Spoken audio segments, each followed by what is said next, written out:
and welcome to the Mullins Over Music Podcast. I have a special guest with me here today, but rather than me introduce him, I'll let him introduce you. Damn, not talking great today. We're off to a great start. I'll let him introduce himself to you guys. So, go ahead. Yeah, hello everyone. My name is Gunnar Jones, and I play guitar in the band Une Misere from Iceland. And what a slamming guitar player you are. Thank you, good sir. Appreciate that. So, with me doing my music homework, I listened to everything you guys have to offer, and it's absolutely killer, especially your new song, Sever, which is how I found you guys in the first place. Yeah. How did you find us? Just out of curiosity. So, I do a lot of doom scrolling through Instagram where I'm just scrolling down through it. And you guys had some mutual, you guys were liked by a couple people that I have liked or followed. Let me see here. You're followed by Fishman Music. Yeah. Mag, Escuela Grind, or Escuela Grind. Always forget how to say their name. But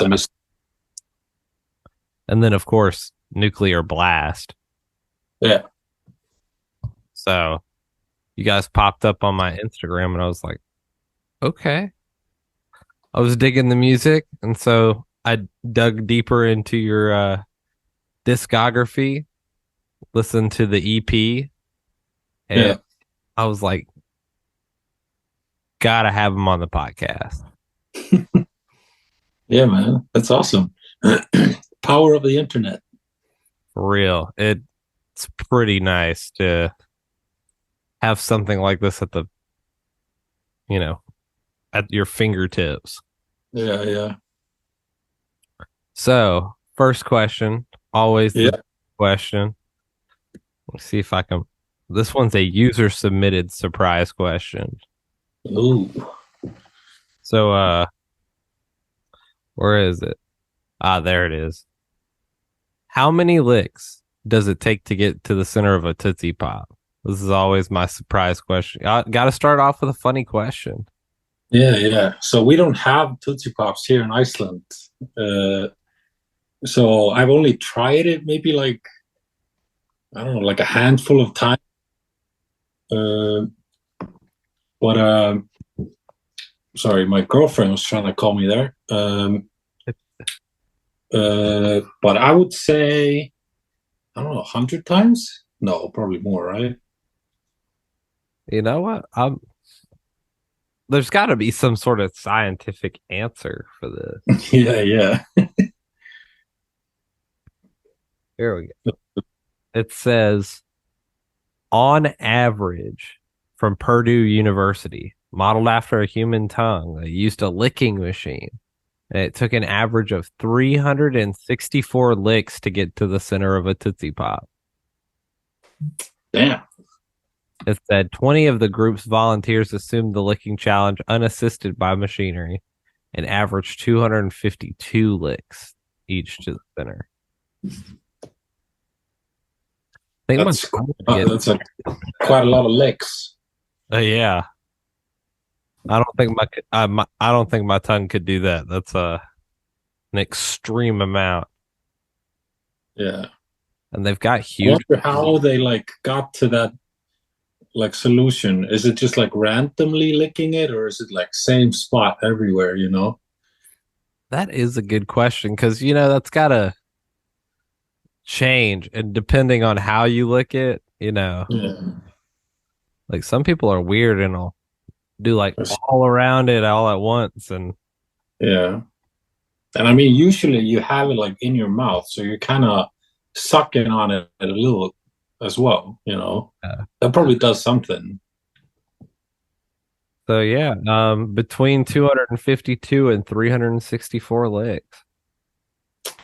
Good to know. I'll tell the rest of the band this. I'll be like, you guys, I learned something new today. It's funny. You definitely learn something new every day. It was definitely interesting to find out. So Yeah. let's get away from the odd questions here. I've got a good bit of questions for you. So, how did you guys all meet and start the band? Uh, so um, we were all in like other bands. This is like 2012, 13, 14. Like during that time, we were all in like different bands. And then closer to like 2016, most of those bands had kind of like faded away a bit. Uh, but because all of our bands were like playing constantly together, because the scene here in Iceland is like pretty small, um, we just became like best friends through, always playing together. So when those bands kind of faded away, we were just like, hey man, we should fucking create our own band. Oh, And yeah, that's just how I kind of started. short, sweet, and to the point. I like it. Yeah. And now you guys have been around since 2016. You've put out a full length album and a more recently an EP, which we'll get to in a Mhm. little bit. Uh, do you play any other instruments besides guitar? You play quite. I have played bass, and I used to play bass in another band, but I'm an axe guy, you know. I like it. Yeah. We're gonna get into gear because I always set aside the segment for gear talk. I call it Yeah. talk, great talk. So let's see here. Your new EP, it's called Damned. I love it. Mhm. Sever is was that a single for the EP or did you guys put them all out at once? We kind of went back and forth a little bit with it. We've been sitting on those songs for quite a bit now. And I think we just eventually were like, just fuck it, we just gotta put these songs out there and get it out so we can move on. And like, so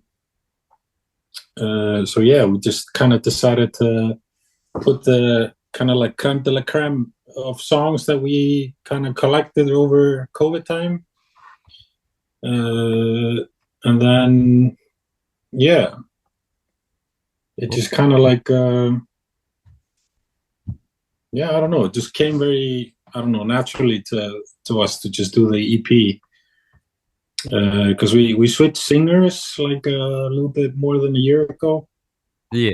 uh, uh, and we yeah have a new singer now, and we were just like, okay, we have these songs ready, and just gotta put them out there. How has the dynamic changed since getting a new singer? Um, Not really a lot. I don't know. We just like the new guy was also like a really good friend of ours before. He's a really really like good guy, and he's like very very funny. So it like to us it was more important that he fit into the like friend group rather than just like be an amazing singer, which he also just happens to be. Uh, and there's not like a lot of choice when it comes to singers here in Iceland. So when we parted ways with our old singer, this was like a very natural thing for us to get him. His name is Runar, and he's quite the beast. I can tell you that. Yeah, you can definitely tell. Yeah. So he was not on the album, was he? No, he was not on the Sermon album. We did one single after the Sermon album called "Misery Lives Forever," and then we did the EP that just came out now, what, like 2 weeks ago or something, 2 weeks ago. Yeah, the 24th of November, Yeah, which came out at a perfect time. yeah, I was looking for new music, so yeah. But it's the new record is like we put it out ourselves, so it's a little bit more like back to the basics with us and how we maybe used to do things. And well, put it out ourselves. We have like like a distro service, which is Blood Blast, which is kind of like a under. I think it's like a daughter company of Nuclear Blast, and they yeah, just do like distro, but it's not a label. So it's kind of like it's technically, I think, like a self-release thing, uh, and maybe not. I'm not quite sure how you would like define it. Um, I think I define it as you guys putting it out yourselves. yeah, well, we did all of the stuff ourselves, so like and we've always done that. We've always like been very heavy on and like very hands-on with everything. We're like very particular with like the visuals of the band, and I do all the music videos for us, and we're very picky with like merch and branding and like all of this shit. It's like very something that we pay a lot of attention to. Yeah, and I mean, your merch is really nice. Thank you, man. I like the hoodies specifically. Yeah, we're about to release like a new merch very soon. I think we just got the new design. It's very cool. I think I have it here. I can show you on the phone. I don't know if it. Oh, I like that. Yeah, this is like the front, and then this is the back here. It says, "I don't care if I bleed." The little switchblade. The iconic switchblade. Yeah. I think So you guys are synonymous with it now. yeah, it's very cool, man. Like I'm a tattooer, and like a lot of people come to me and ask for the switchblades, like the Une Misere like switchblades, and it's like a very cool thing that I get to like quite literally like brand people with the kind of logo of the band. It's very nice. I was thinking about getting it myself. Yeah, man. Well, if you come to Iceland, then I can tattoo it on you for sure. Sounds like a plan, man. Uh, Yeah. just for you. So, what can you tell me about the writing process for how you guys go about and write a song? Is there a specific way, like, oh, I came to the table with a riff, or I had a vocal idea, or do you already come with full songs written, or how does that work? It's very different. I think it depends on the song. We used to always just kind of meet up in a very sweaty room and just throw out some riffs and, just jam it out. But I think like post COVID and maybe during COVID as well, we were just kind of like, we made a kind of like a new system, at least for us, which is just like sitting down in front of a computer and you would like record riffs and stuff, and then we would send it to a drummer and he would program drums, and like so it was like a uh, very like thought out, which was kind of new to us to like sit down and trying to record everything as on the same time when you're like writing it. But I think, at least for now, that kind of like system works a little bit better for us. Like we're getting a little bit older now. We're all like around 30 or something, and a lot of us have like kids and stuff, and it's just a lot harder to meet up many times a week to write. So those people who write, which is mainly everyone. I think everyone in the band writes music in some way. They can do it on their own, and then just like we send ideas back and forth, and which is yeah, very definitely like a big pro of the internet and like everything like that. You can just kind of like record shit and send it over and send it back and forth, and so it's yeah. So most of the time we just kind of sit down, maybe two or three at a time, and then record some riffs and program drums, and then we'll meet up later when there's like a more solid idea on the table, and then we'll jam it out and work out if there's any like kinks, because sometimes you write stuff on the computer and it's just too crazy and you can't play it. It's just like impossible to play. Yeah. So we might like program some drums or something and then send it to our drummer, and he'd just be like, bro, like there's literally no way to like drum this, and you're like, oh, okay, sorry. So he would have to like put his own spin on it and stuff like that.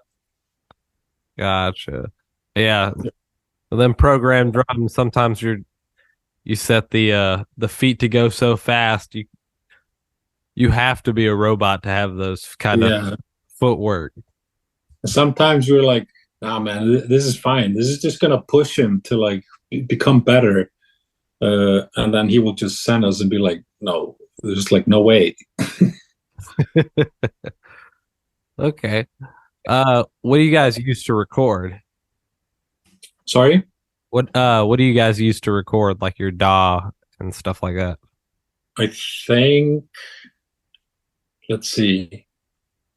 I think our bass player, Steine, he is kind of like the head of recording. And then we have a sound guy who's been with us just from day one.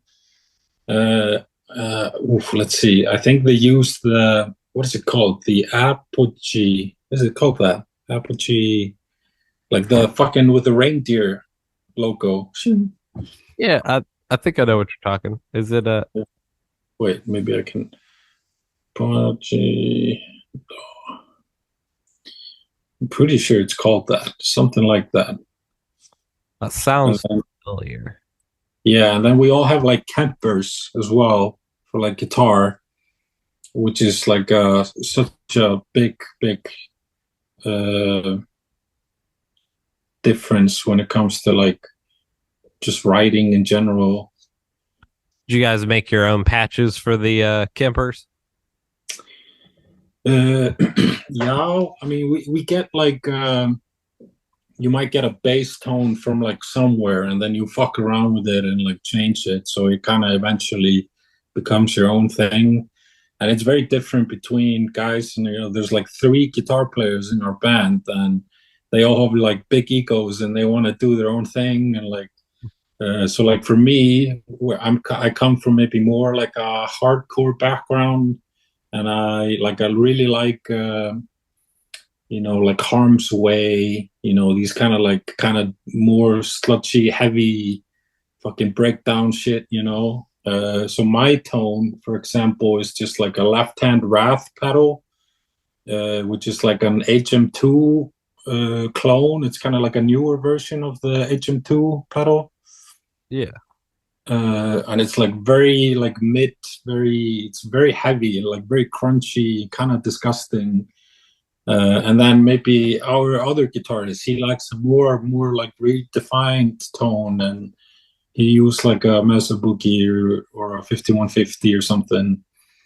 And then we try to like blend things together. So, because we have so many guitars, so we try to be like pretty aware that they all have to have like a certain role within like a sonic field. So maybe one is like his tone is a little bit higher, and then one is more mid, and one is like a little bit more bassy. So we try to think about this stuff, and it can be sometimes it can be a little bit too much. It's just like a wall of fucking guitars like hitting you in the face. But that's also what we want. Yeah. I like it, man. What guitars do you, or guitars do you use? I use me and Fannar, one of the guitar player, with both endorsed by ESP. So we have ESP guitars. I currently use, and I've been using like it's called an LTD EC 1000. It's just like the Les Paul body type of guitar, and has Fishman pickups in them. Okay. And it's just kind of been my road dog since we started the band, and it just does not break, or I can like constantly fuck around with it, and it just so it's like very well built. But I have like a couple other guitars that we try out, and for recording, we've tried like baritone guitars and 7 strings and all of this mumbo jumbo. But I always come back to the just like a classic 6 string ESP guitar, you know? Nothing like going back to basics. Yeah, exactly. I love it, And man. you can overcomplicate things like pretty easily, and uh, but at least for me, like I'm a very like straight shooter when it comes to like guitar. I'm not like a shredder in any way. Like I couldn't do a fucking solo if my life depended on it. Um, but I know what I'm good at, and I can chuck some riffs, you know, and like so I try to base my guitar playing maybe more on that. Uh, I remember when we were recording our sermon album, the guy who was with us, his name is Sky von Hoff. He's from Germany. He works a lot with Rammstein, and Oh, yeah, he used to tell me that like you have to kind of know that okay, if you're not going to be like a crazy fast shredder or something, at least give me like the best chugs that you can like do. And when people watch you, you're like, man, this guy knows how to fucking chuck those riffs, you know. So I try to do that. Like always, if there's any chugging involved, I just try to do it as hard as I can. you're the chug master. Yeah, yeah, or trying to at least. I like it, man. If you can't shred, chug your part out. I like it. Because the like the initial chug is like it's a simple thing, but you can get lazy with it, you know. So you gotta like fucking chuck like your life depends on it. Yeah, man.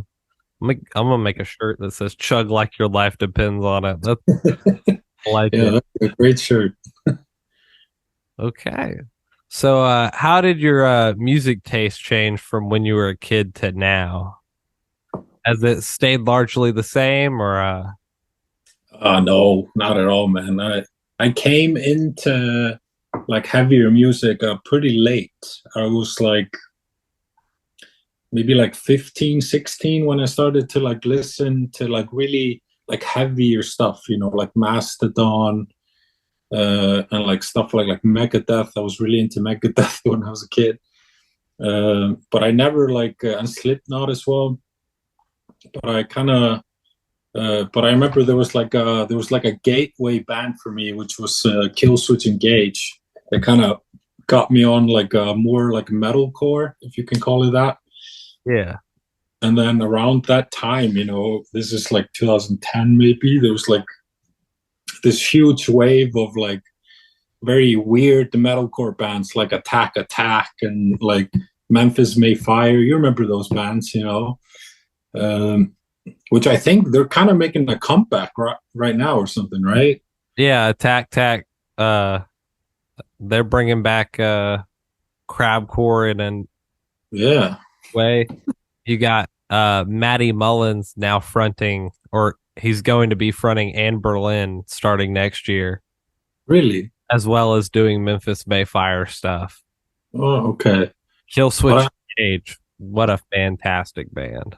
yeah, man, they're just man, they like really changed something. I remember they had a song in like Resident Evil or something. It was like a movie or something, like a vampire movie, and they did like a clean version of End of Heartache. It didn't have any screaming in it, and that was like the perfect like gateway drug for me to get into like heavier music because I was like pretty young, and like hearing screaming and stuff was like you know, and so quite a bit, quite a lot, you know. But that was like the kind of first like into screaming stuff that I was like, oh, okay, this is spicy. And then, you know, just with time, you just it's like an addiction, man. You want it heavier and hevier and heavier.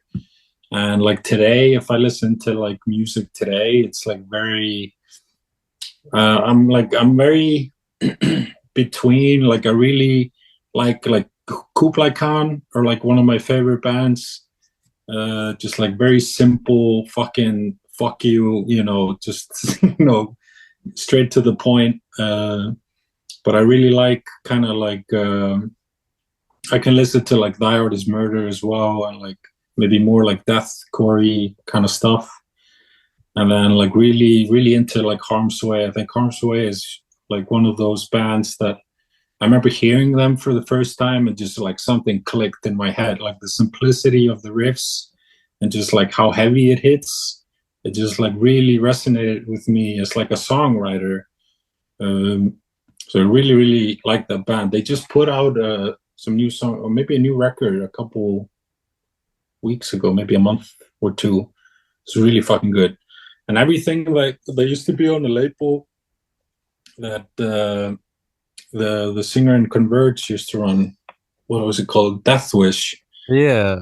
Yeah, and fuck you, man. Like every release Death Wish would put out, I would just like grab onto it like a moth to a flame, you know. So I was like really into everything that Death Wish put out. I don't know if that's still a thing. Is that still a label? I'm not quite sure, but you said exactly what I was thinking, like a moth to a flame. Yeah. Okay, yeah. Death Wish is still a label. They just put out the Hope Conspiracy, the new record. Oh, that's who put that out. Yeah. That's funny. We used to tour. Our first tour ever with Une Misere was with a band called All Pigs Must Die. And the singer in the Hope Conspiracy, he is also the singer in All Pigs Must Die. And that was a funny tour, I can tell you. That that's pretty cool. Got any Yeah. What's your favorite touring experience? Hmm. Let's see.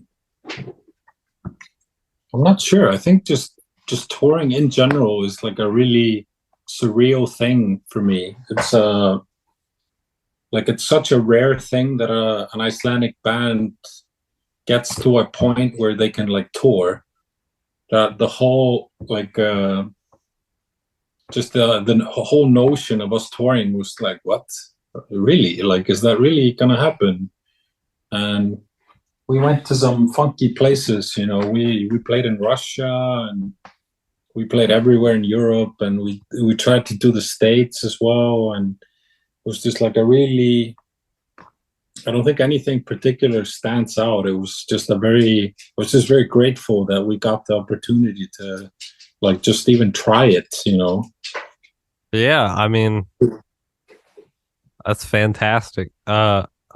Touring is an experience that not many people get to experience. So, Yeah, definitely. do you have a least favorite touring experience like van broke Mm, down? yeah, I mean, we were going to the UK for the first time, and it was like we were just at the crossroads where you have to like switch lanes and you have to drive on like the opposite side. And we had like a small car crash, and it like really fucked up the car, and like all the profits that we made from that tour we had to pay to like fix the car, which was kind of a bummer, but thankfully everyone was safe and everything. But I don't know, we played so many like terrible shows, you know, just like very weird shows in like buttfuck nowhere in Europe where there was like three people watching. But I do think those shows also have like some like I don't know, like charm about them. Uh, Even though you're just like fuck, man, you know, we're like flying all the way from Iceland to play for three people in buttfuck Slovenia. It's like a really uh, like a weird place to be. Yeah. Um, I gotta say, probably the weirdest place I've played in is uh, in we called it a haunted pizza parlor. Okay. By day, it was a family like style pizza restaurant, and at night it was in the evenings, and at night it was a music venue. But it was so strange and Mhm. so dark. Yeah. Uh, the dude who was running the sound only ran sound for the first half of the first set. Okay. Was tweaking out. Hell yeah. Dude was like flipping out. His hands were like shaking like this. He was like, "So we're gonna do this, and we're gonna do this, and we're gonna do this, and we're gonna do this, and we're gonna do this, and then you're gonna Yeah. do this." And I'm like, dude, chill. Chill out. Take some Adderall or something. No, and then halfway through the first shift, he had to leave because he quote unquote wasn't feeling good, and everybody was like, "There, that guy was on something." Yeah, yeah. Yeah, we've had very interesting experience with like sound guys and like weird promoters and all of this stuff. Because it's not only you're not just dealing with like sound guys, you're dealing with sound guys in like a very niche music. So Yeah, it's like you're already taking like a weird bunch of guys and making it even weirder. Uh, but I've always had showed love to all the crew and everything. It's like I think it's a very important thing to I don't know, just appreciate the guys that like make all of the shit happen. yeah, for real. Because without the back of the crew holding the main part of it up, you wouldn't have live music as it is today. Yeah, that's true. So, do you have any guilty pleasure songs that you like listening to? You secretly listen to Taylor Swift or something like that? Mm, I don't think so. I listen to a lot of like country music, but I'm not very secretive about that at all. Because I remember last year, I saw Yellowstone, the TV show, for the first time. Bro, that show changed my life. And something like clicked in my brain. And I was like, okay, I'm a cowboy now. And I just started listening to country music and like dressing like a fucking cowboy. And like, I don't know what happened, man. But that's a great show, man. Have you seen it? I have not yet. I've been wanting to. You recommend it? I mean, I guess Definitely. It's okay. a bit of a weird show. It's like very dramatic and kind of soapy. It's like very and it's very like slow pace and stuff. But man, really good show. Okay. If you're into like Western stuff, then like 100%. Oh yeah, I love westerns. When I go to my grandparents or my great grandparents' house when I was younger, they'd always have westerns on, the old black and white westerns on the TV. Yeah, I Are think there? there's someone here that wants to say hi to you. Oh, oh hello. Like, what am I doing? Let's go now. So, what other TV shows do you like to watch?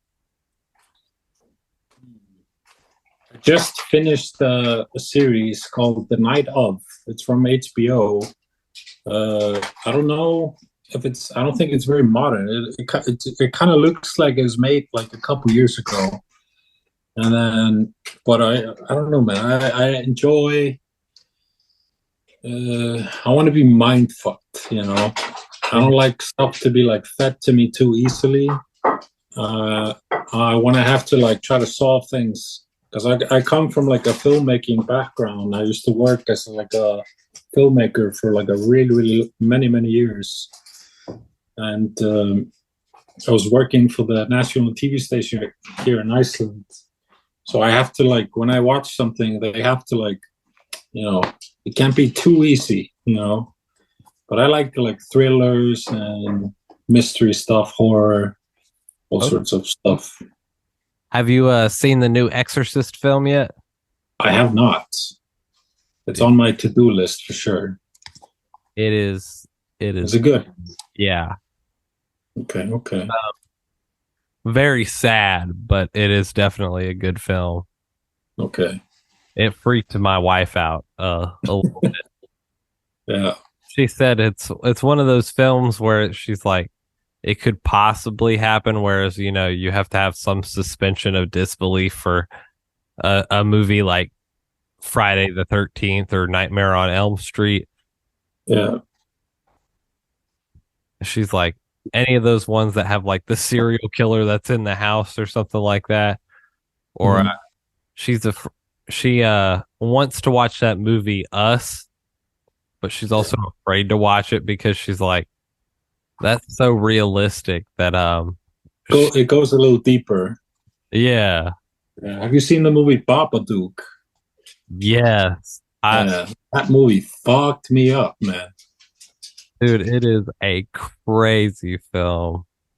And that book, I'm like, if I see that book, I'm burning it and moving Yeah. as far as I can because Yeah. the Babadook was a crazy film. I loved Yeah. it. I just remember like finishing the movie and I just like sat there for like probably like 10, 15 minutes and I was just like, what the fuck, man? Like that really, but it's a positive thing. It leaves you with something, and like I really love the movies that kind of make you want to like go on the internet and like, wait, what was this? And like blah blah. You have to like question things and but yeah, Man, good movie. Love I a good movie. yeah. I saw yesterday, I saw the Ballad of Songbirds and Snakes, the new Hunger Games film. Yeah. That film, it definitely makes you think. So I recommend that film as well. Okay. Love to check that one out. But I love a good horror thriller film. One more recommendation I have, it's called 1BR. Okay. Uh, this woman, without spoiling too much, this woman finds an apartment on the internet to a place she moved to, Yeah. and then the apartment complex she moved into is a very tight knit community. And it starts to get creepy. And there's one scene in the film where she like, I don't know if she has to like stand against I can't remember whether she has to stand up against the wall with her hands Mhm. right up against it and her like legs spread in this uncomfortable position, or she has to like sit against the wall for a long time. But every time she fails, they like hit her with a paddle or something. I'm like that I couldn't do it for 5 minutes. They'd be beating me. Yeah. I have a pretty Oh, good check that one out. Haven't seen it. yeah, it's one of those more indie films. It wasn't a one of those AAA titles, but it was still pretty good. Yeah. So what do you do when you're not playing music? I know you said you do tattoos, but Yeah. what else do you do in your spare time? Man, that's probably about it. Like I'm a full-time tattooer, so I just do that on like normal days and then band stuff. Um, I'm playing with another band now called I Adapt, which is like a really like a legendary band here in Iceland. They are having like a comeback at this festival next summer. So we're just doing like one show. So I have to learn like fucking 30 songs or something for that.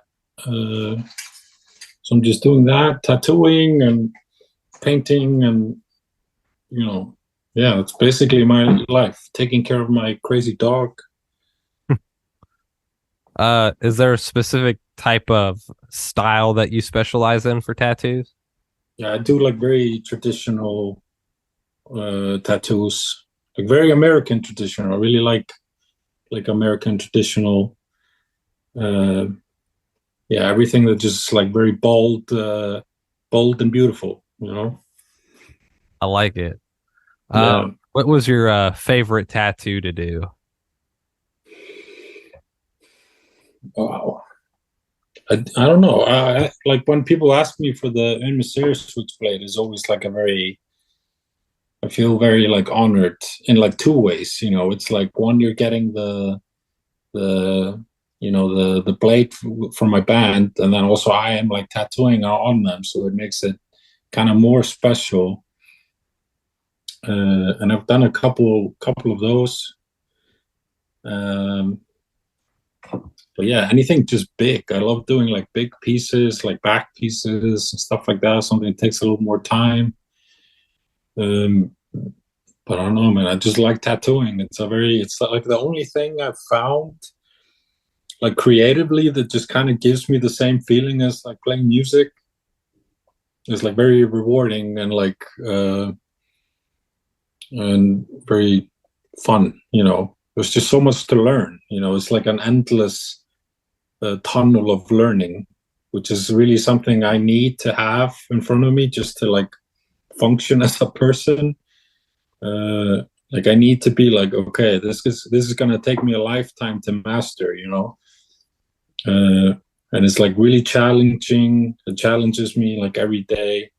So it's like a very uh, yeah, very fun thing to do. Definitely recommend. Yeah, I mean, you're definitely a creative person with your riffs and with your tattooing. Thank you. Have a least favorite tattoo you've done, or a tattoo you've seen that you were like, "Ooh, I don't." That one is not the best one I've ever seen. Yeah, I mean, I've done a couple of those when, especially when you're starting out. You know, you just kind of suck. You know, so there's a lot of stuff that I've seen that I've done like maybe a long time ago. Where I'm just like, ugh, you know. But Yeah, I always tell people like those are the most valuable tattoos because those are the tattoos and those are the people that like allowed me to like learn. You know, so I do think those are like the most important ones, even though they might be a little rough. You know, but I always tell people like if you know coming back in for like a touch up or something is always free. You know, I don't really charge for that stuff. Um, so yeah, I don't know. I don't think I have like a least favorite, not one that I can recall at least. okay. All of my tattoos are sick, bro. What's the favorite tattoo you have on yourself? Uh, I don't know. I have like a couple. I have like this one in my palm. Oh, that's cool. I like this one. I've had it for like years. I have this one like PMA, Okay. uh, just like positive mental attitude.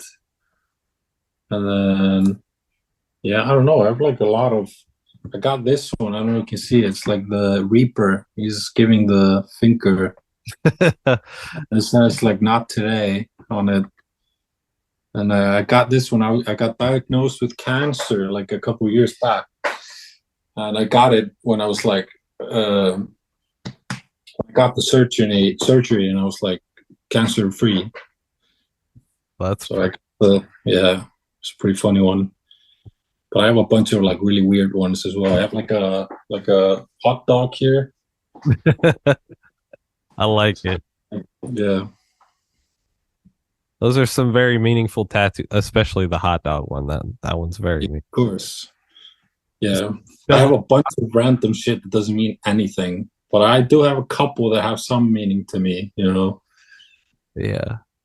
Um, what do you guys use on stage? You guys use in-ear mixes?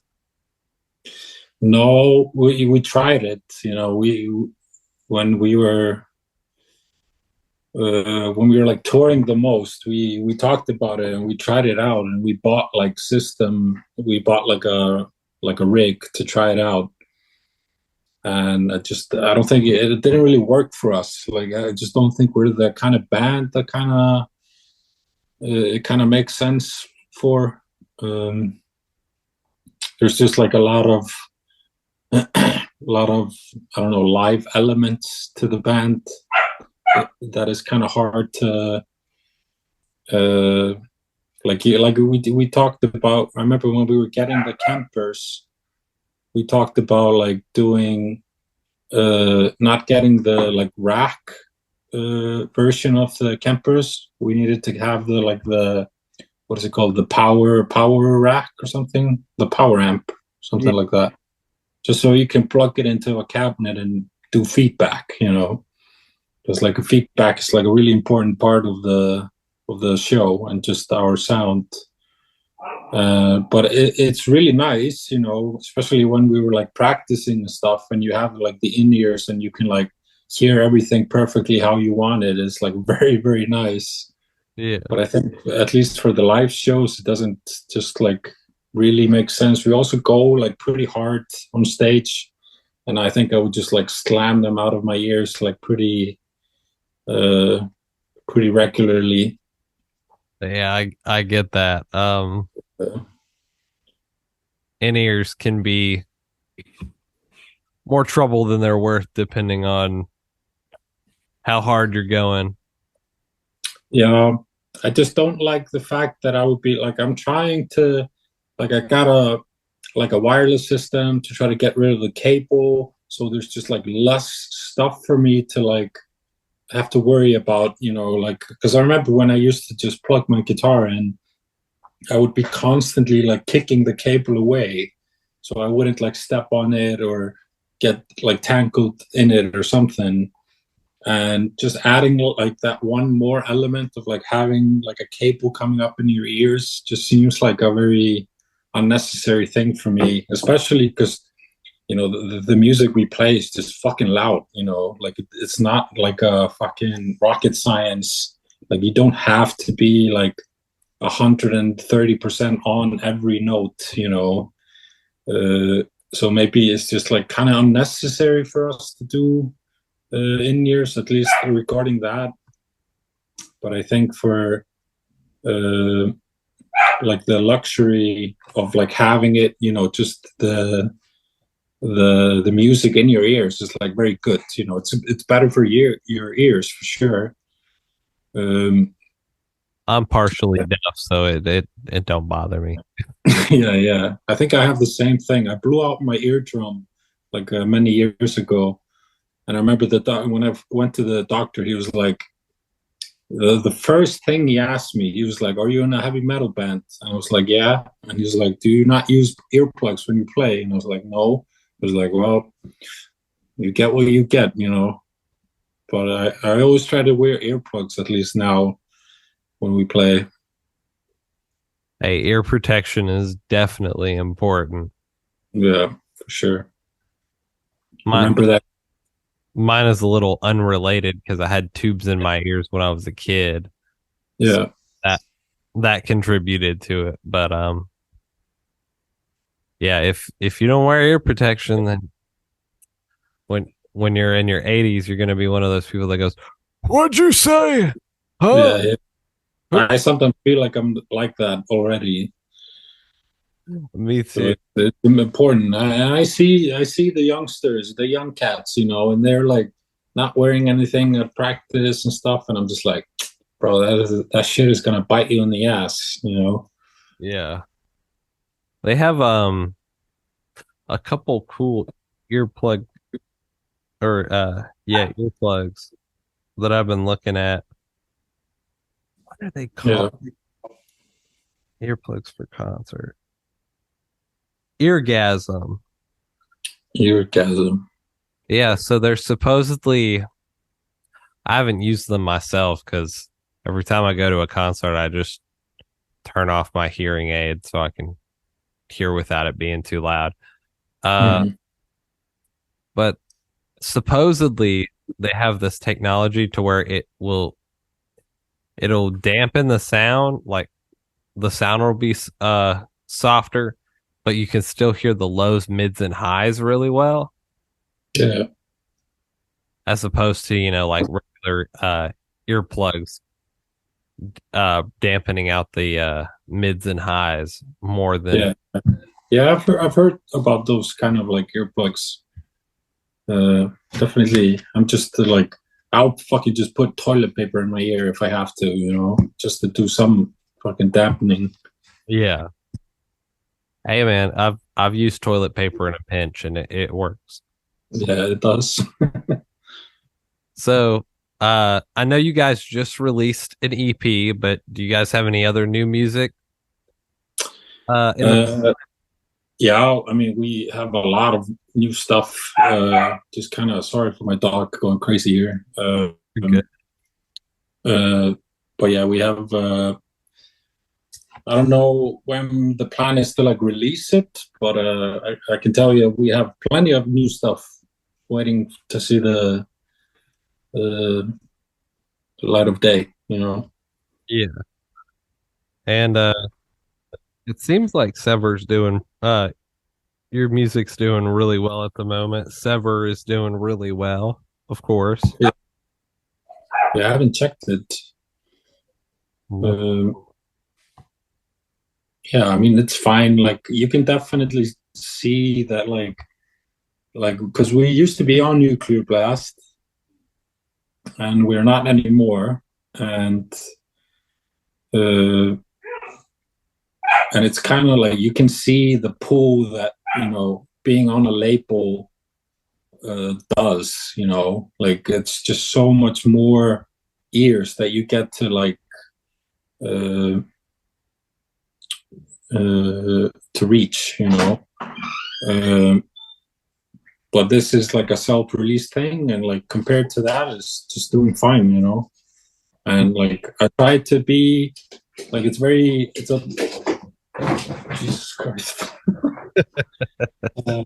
The It's important to I don't know. I think I've very much very often I have kind of put myself in a situation where I'm like I don't want that to be the main thing and like what this is about to me. 'Cause, like to me it's not really about the numbers or anything, and I know that's like a very cliche thing to say, uh, but I've had to kind of because in the beginning that stuff would be something I like really cared about, and we would like do a lot of stuff to try to push the music as much as we can, and you do have to do that to a certain degree just to like play the game.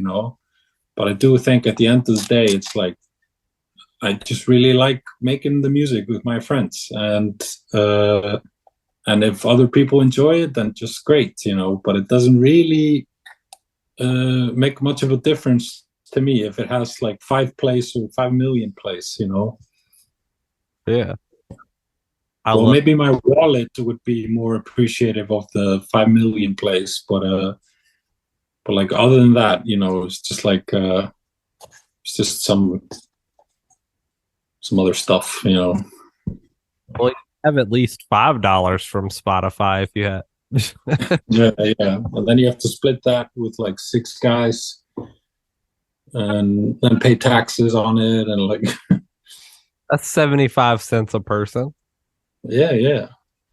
And I mean it's like if I mean I think anyone who plays this kind of music is like if you really cared about like the streams and like the money and stuff, you would probably not be making this kind of music. We'd probably just be Taylor Swift and doing whatever she does, or copying what she does. Yeah. I could see you getting up on stage dancing around like Taylor Swift. I'd pay. Yeah, I mean, I would do it if she would offer me to, for sure. She definitely knows how to do what she's definitely made a career out of doing what she does. Yeah, that's true. Okay. So, do you guys have any new shows coming up? We're gonna do a release show in February, just here in Iceland, and then we're probably gonna try to like do some tours and stuff. We need to get back on the horse and do some tours. But we haven't. It's been a while since we toured the last time, just because of COVID and stuff. Yeah. But yeah, hopefully. Well, I'll be excited to see what you guys do. I'm hoping to maybe come up that way and see a show. Yeah, man. Always welcome. Thank you. So there's this fun thing that I really like to do with everybody. It's called Dream Festival. I stole Yeah. it from the Downbeat podcast. Mm. It's another music podcast. Yeah, it's the drummer podcast, right? Yeah, yeah. It's got Yeah. Craig Reynolds, Yeah. right from the path. I Hmm. love how all the musicians know about it, but whenever I talk to somebody who's not a musician, they're like, "Who's Stray from the Path?" Yeah, yeah. I've started to figure out that they're definitely a musicians band, like Yeah. band for musicians, and not a band for general public. Yeah, yeah.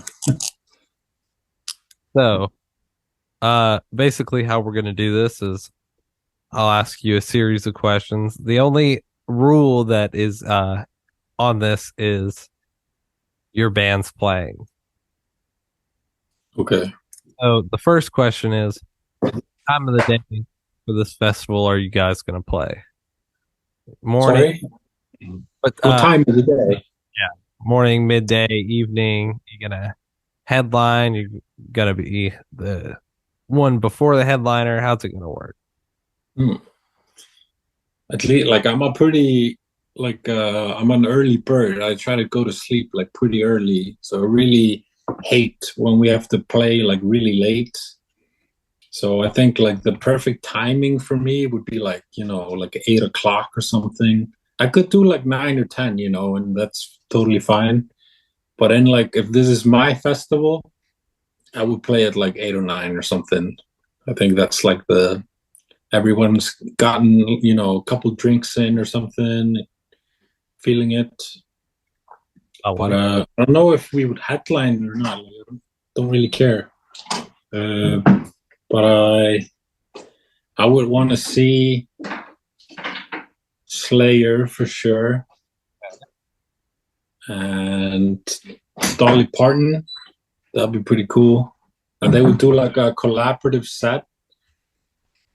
That'd be pretty tight. That would be. I mean, she's doing, or she put out a recent record that's got Mhm. Robert on it and John Five and stuff like Yeah. that. So I So could I mean, it's a possibility. get Tom Mariah there playing Raining Blood, and she's we'll do a Raining Blood Jolene mashup. Yeah, yeah. Let's see what else. Um, I would do. I don't know. I would just try to get all of my like homies bands to come, and just try to make a big party out of it. Like our singer, he's like really good friends with Kevin, who's the bass player in Nyard. Um, so I would really love to do a show with them. We were supposed to do a tour with them in the States, but fucking COVID like fucked that up. Thank you, COVID. And Thank you, COVID. so, yeah, I think maybe Nyard. I would love to get Harm's Way, Converge. That'd be tight. Um, maybe some country stuff as well. Willie Nelson, that'd be pretty tight. Harm's Way and Willie Nelson. That would be cool. Yeah. Yeah, I don't know. Maybe some rap stuff in there just just so it's for everyone. I Because like I'm a man of the people. I like it, man. So what is your dream accommodations? Like, are you gonna go camp? Are you gonna have a hotel? Well, Mm. I'm definitely quite the prima donna. I'm quite the diva when it comes to stuff like that. So hotels are always like hell yeah. When we do, in the very, very few times that we've gotten hotels, I always feel like such a millionaire. Just like damn, fucking living the fancy life right here. Even though I'm like sharing the room with like eight other people, just the fact that we're in a hotel is pretty sick, you know. Yeah, But for I would probably just prefer it if I could just go home after the show and just sleep in my own bed, you know. Uh, yeah, so maybe that would be the dream situation. I could just go fly home or something straight or teleport back to my own bed. yeah, man, that works. Uh, Yeah. so where is your festival going to be? It can be anywhere in the world. It can even be off world if you want it to be. Whoa. On the moon? It can be on the moon? It can be on the moon. Shit. I don't know. I mean, I really want to visit like uh I've never been to like Texas or I really want to go to like Montana and like all of these like places in the States. So I don't know. I would probably just put it there because I want to visit those places. I think I'm hopefully gonna go to like Denver or something next summer and try to do like a tattoo guest spot or something. Um, but yeah, That I sounds don't know. Because maybe because I'm a man of the people and people love to visit Iceland, yeah. even though it's fucking shitty here like 90% of the time. Uh, for most people, that'll be probably like a fun experience to come here. So I might do that, just have it here. And I could just walk home after the show. Sounds nice. Yeah. Uh, You've never been here, right? no, I have Twice? Not yet. not yet. No, I will be. It's a weird place, I can tell you that. What's the weirdest part about it? Uh, it's very like well, like during winter time, like right now, uh, we have like maybe like 4 hours of sunlight if it's sunny outside, that is. So the sun will come up at like 10 maybe, and then it will start to go down at like 3:30. So the days during winter is like they're pretty fucking depressing. And then in the summer it's like the opposite. The sun doesn't go down at all and it's just constant sunlight 24/7. And it can really like fuck with your like biological clock when you're trying to go to sleep and it's just like midday outside. Um, that's a pretty weird thing that you have to get used to. But I think in general, Iceland is like a pretty good place, you know, even though it's kind of like there's pros and cons to everything. But I think if you would like sum it up, Iceland is like a pretty good place, you know. The weather here is like pretty fine, you know. We don't have any like extreme weather. There's never really like a storm here in Iceland. It's still like very like yeah, okay. Like nothing crazy happens. We don't have any like tsunamis or fucking uh like we don't have lightning. There's no lightning here. Uh and yeah, there's no like hurricanes or anything like that. So even though we have bad weather and maybe snows a lot or something, it's still pretty manageable, you know. So yeah, people tend to like talk a lot of shit about the weather here, but I think in general, like speaking, it's like pretty neutral, you know. I think I could get used to the time of day thing because The darkness, I'm getting up at 4 o'clock to get to work, and yeah. when I get to work, and then it's dark when I leave at 6 o'clock. Uh, so wouldn't bother me at all. It's dark when How I long? How long do you have to like commute to from home to work? so I live out in the middle of nowhere, so I drive about an hour to get to work because I go to the main city, Charlotte. Yeah. But So What? Iceland is like pretty small. Like here in Reykjavik, which is the capital, we have maybe like 150,000 people, which is like pretty small. So for us, driving an hour to work is like unheard of. That's like, what the fuck, bro? That's way too much, you know. And I have to today. I would have to from where I live to the shop where I work at. It takes me maybe 3 minutes to drive, but I kind of wanna I wanna move a little bit outside of Reykjavik. I'm making a little plan to I want to buy a house somewhere a little bit outside just to get that little country feeling, you know. Yeah, I'm a country boy, remember? yeah, But yeah, an hour to commute, man, that's pretty fucked. man. Or maybe that's normal to you. I don't know.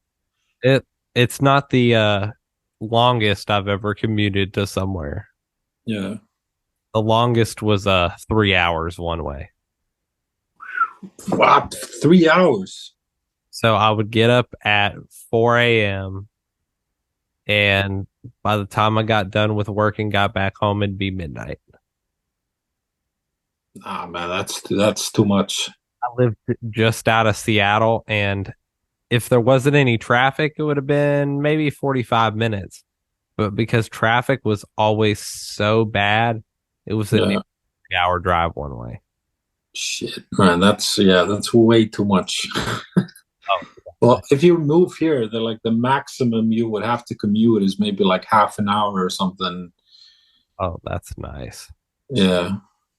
Like we usually, at least if you live in like the capital region, you know, Yeah. it's like half an hour, maybe an hour if you live in like a little bit outside of Reykjavik. Okay. But it's a pretty small town here, you know, and I kind of like that. I like the small town. I've been to like big cities and stuff, and it's just like it's a little bit overwhelming to me, you know, when you go to these like I've never been to New York, but fuck, man, I can only imagine like the fucking craziness of all the people there. A craziness in to describe how crazy it is. Yeah, it's just so urban. There's just like so many concrete buildings and like it's like rats and dirt and shit and like it's just like there's no like no views, you know, and like the nature, like we're humans, we need nature, we need to see it and feel it, you know. And Yeah. I can't imagine like living in such a urban area where you just like you have to drive like hours just to see like the countryside, you know. You could like here in Reykjavik, you could drive like 15 minutes and you're in the buttfuck nowhere and you're just like, where the fuck am I? You know, Yeah. mountains and lakes and more mountains. Yeah. New York's definitely a concrete jungle. Yeah, Millions of people all in the same area doing 50 million things. yeah, My aunt used to live up in New Jersey, so we'd go up and see her and then go to New York. Uh, it's insane. yeah. I can And imagine. the rats are huge. Yeah, they're like little dogs. Exactly. And I think they've progressed to the point to where they'll wave to you while you're walking by. If you Yeah, wait long enough, you'll be able to strike up a conversation with one. just Yeah, make some rat friends. you'll be walking through the subway and you'll hear him say, "Hey Frank," and I'll be like, "Hey Bill," and it's Bill the rat just walking down there reading the newspaper, gnawing Yeah, on somebody's shoe. And yeah, the homelessness population, while not nearly as bad as it is in Washington State, is yeah, still big. yeah. I Yeah, I remember, mean, everywhere is like big for me at least, coming from like such a small like I think in all of Iceland there's like maybe 350,000 people or something. So you know, like that's not even like the population here is just like a small town in the States, you know. yeah. Let me So see. it's kind of Let me see how much we have here in Charlotte. The population for 2023 in Charlotte is 885,663 people, according to 2023 estimates. Damn. Yeah. And this is considered a small city by that standard. Hmm. And New York's current, well, if Google wants to stop, New York population for 2023 is 18,937,000. Shit. That's a lot of rats. It is a lot of rats because there's like what a rat per person. Yeah, I would assume so. Yeah. I if they counted the rats in the population, it'd be double or triple what it is. Yeah. But Yeah. subways aren't terrible. You do have to watch out for the rats in the subway, but there are worse ways to commute across New York City. I mean, the Yeah. taxis are kind of expensive. Yeah. Yeah. We don't have subways here. We only have buses here. You don't want to take a bus in New York, that's for sure. You'll never get any. Yeah. Yeah. The bus system here, at least, like it really sucks. It's like really bad. And they've been talking about doing like trains and stuff. But I don't know if that shit is gonna happen. We'll see. But yeah, we don't have any trains or anything, man. No trains. Wow. Yeah, everyone just has a car here. Like me, I have two cars.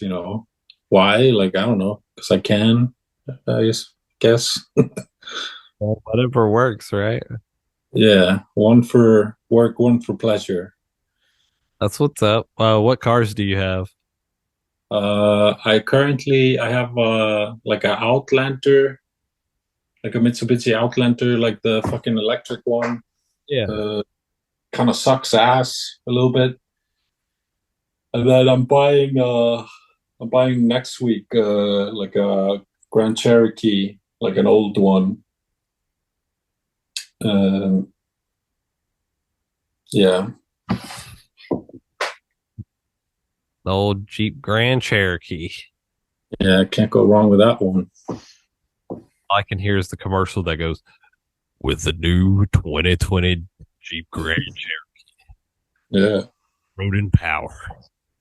yeah. The thing is here, like especially during winter, it can be like even though the weather is like not that bad, it can still like snow quite a bit and it gets slippery and stuff. So you have to like I've been there where I like just had a normal fucking Skoda or something. And it's just like it's not really that great, when your car gets stuck in the fucking ice or the snow and stuff. So I'm just like, fuck it, man. I'd rather just have like two big cars that I know I can get anywhere where I want. Um, Even though I don't know, like 8 months of the year, everything is like fine. Like you definitely don't need to have a big car here. But during the winter time, it can make a big difference. Yeah. Plus, I bet those insurance premiums go up if you end up getting stuck. Yeah, yeah. And we all know insurance can be on the expensive side depending on the type of car you have. It's kind of a scam a little bit. Like me, well, funny you should mention this. I just had a conversation with my insurance company because I don't have like what's it like life insurance, I guess. Just like if I would get sick or something, like I don't have insurance for that. Yeah. And they called me and they were like, "Hey man, do you want this life insurance? We can give you like a good blah blah blah." And I was like, "Yeah, well, yeah, yeah." And they were like, "Well, have you like been diagnosed with anything?" And I was like, "Yeah, I had cancer." And they're like, "Ah, okay, yeah, never mind. We're not gonna give you the life insurance." And I was like, "Wait, what?" Like, if I would get life insurance, it would be because I had cancer and I would be worried that it might come back. And then they don't want to like, give you the insurance. And I'm just like, what the fuck? It's so weird. Like the one thing that I'm actually worried about getting, they're just like, no, no, no, no, we're not gonna do that. That we want healthy people only. Yeah, but thankfully the system here in Iceland is like pretty good. Like I didn't have to pay for anything when I got diagnosed, and I did like the surgery and everything with like a pretty okay like health system here. Uh, so thankfully for that. But I have friends who are like from the States, and they've had to have like just minor surgeries. Now that shit can just like bankrupt you if you don't have like insurance and stuff. It's like It, really gnarly. it is really gnarly, and it's really upsetting that people have to go through that kind of stuff in the first place. Yeah. I mean, you can imagine like someone getting cancer or just like any disease or something that can fucking take you down. And you are like, fuck, like I might die. And then if that doesn't kill you, you still have to like pay for the rest of your life for the fucking surgeries or the medicine you have to use, you know? And it's just like, bro, that's such a fucked thing, you know? Yeah. Such a weird thing. And I've seen like I know in the States it's a lot more common that you do like GoFundMe's and stuff like that, which is kind of like weird to us here in Europe because we don't really have that. Like if you do get like cancer or something, like the health system here will help you like quite a bit. But like at least in my case, I was like really lucky, and I didn't have to do any medications or radiation or anything like that. I just had surgery and that, done, and I didn't have to pay shit for it. Oh, that's Just really fucking great. and it's not like that, or it's like that with other facets of the United States. It's like that with tuition. It's like that Mhm. with, you know, housing and stuff, and Yeah, there's all these hidden fees, and yeah, it turns out you needed something else that was wrong that wasn't actually wrong, or and the doctors could misdiagnose you, and yeah, you'll be like, actually, I found out it was this, and they'll be like, okay, cool, I'm still keeping your money. yeah, yeah. Just insane. So, And life, what a thing, huh? so back to our dream festival. What Yeah. gotta have food for your dream festival. So what kind of food are we having? What's the catering looking like? Mm, let's see. Lobster rolls. That's what we're having. Okay. Yeah. Or just lobster in general. Fucking love lobster. Lobster is sick. Lobster is like really expensive now because it's like really hard to get. Uh, so if you do get lobster here in Iceland, at least, it's gonna cost you quite a bit. But goddamn, good lobster roll. Whew. I think it's a little cheaper here in the States. We got lobster roll food trucks. Yeah. Yeah, I don't know. I think my dad was like telling me something that might be like it's just like a shortage or something of lobster. I don't know what it is. So just so we do kilos here. Yeah.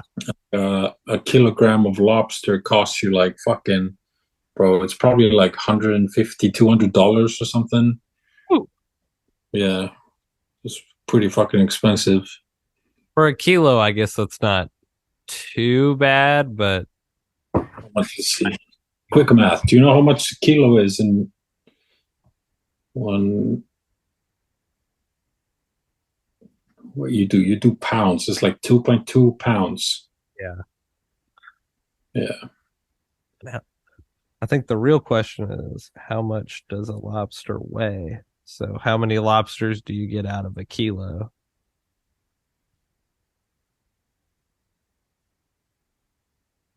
Okay, so you're getting maybe two lobsters. Yeah. But I could probably find like how much how much a lobster is. Yeah, here it says like 800 grams is like 10K Icelandic, uh, which is uh, duh, duh, duh, duh, duh. let's see, 10,000 Icelandic to US dollars. How much is that? Yeah, it's like $71. Dang. So you're getting like $71 a lobster. Yeah, for 800 grams. Yeah.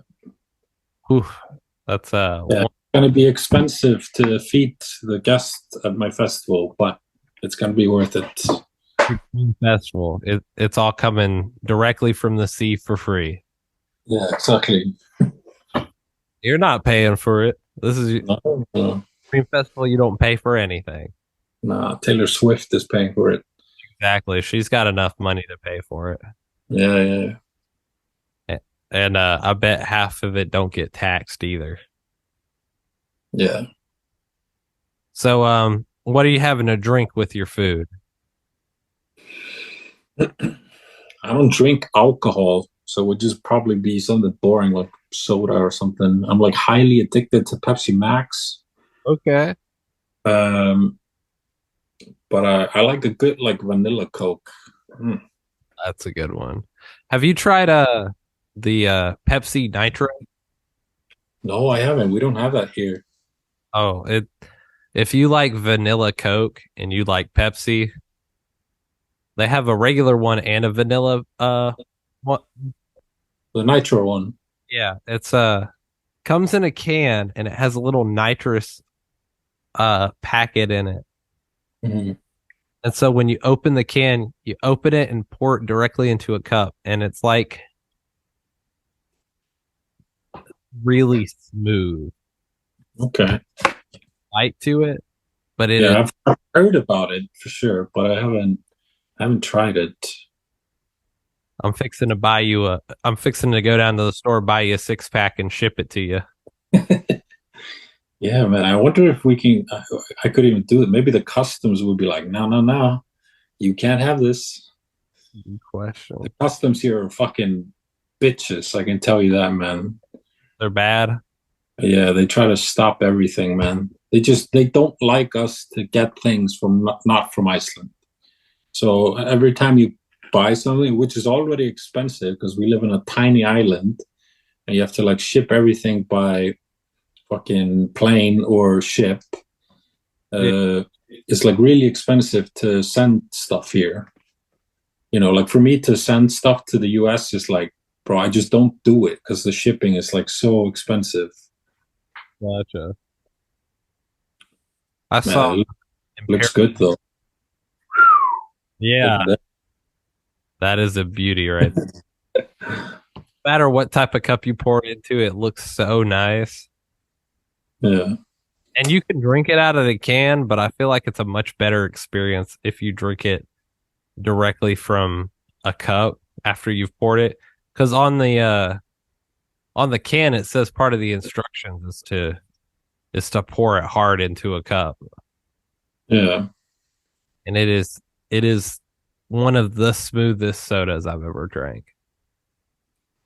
Okay. Do they have that in the UK? Or they don't. So usually when I buy stuff, like on Amazon, we have to buy Amazon from the UK. We don't usually use Amazon from the States, Yeah. and they don't seem to have it here in the UK. A lot of Prime stuff. Um I'll get my hands on this one day.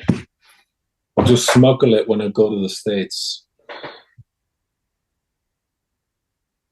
they said Pepsi Nitro. This guy contacted Pepsi 2 years ago asking if Pepsi Nitro was coming to the UK, and they said, "Hey, thanks for getting in touch with us." The answer is no. Oh, oh well. Well, a boy can dream. That they can. We'll Um, see. there's got to be some alternative to Pepsi Nitro.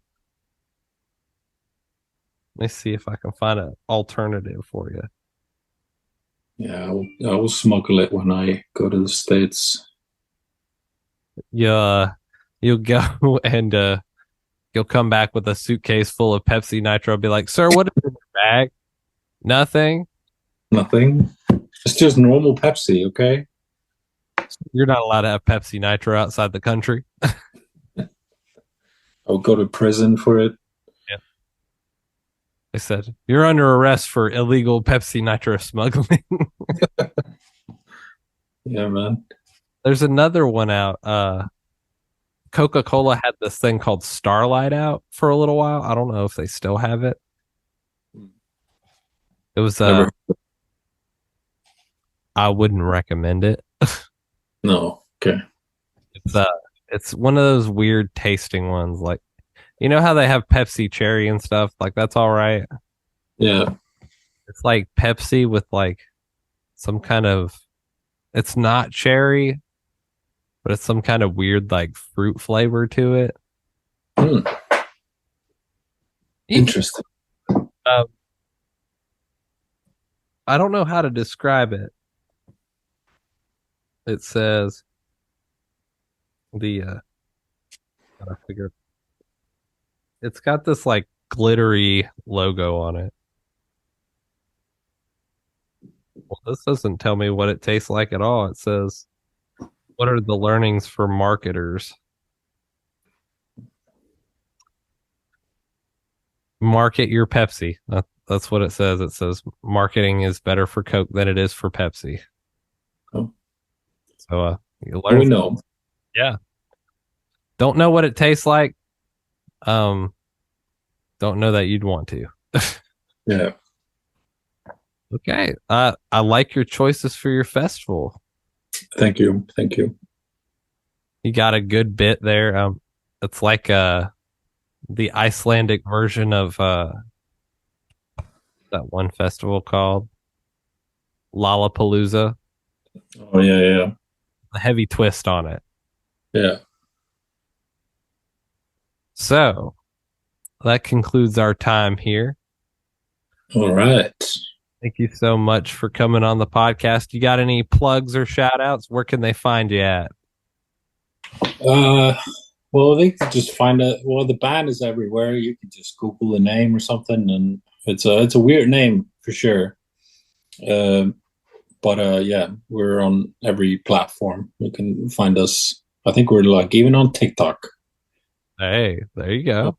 Yeah, we're a modern band, you know. And then yeah, you can find me on Instagram at goodboy Gunnar, Gunnar, Gunnar. If you want to get some sweet tats, if you ever come here.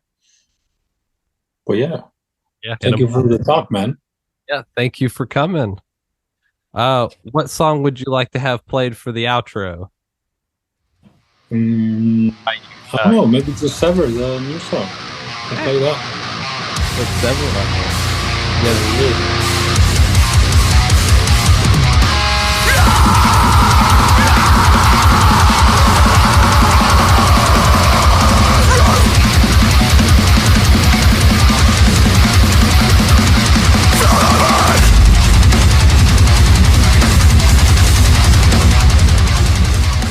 Again, a special thank you to Gunnar Jones for coming on the podcast.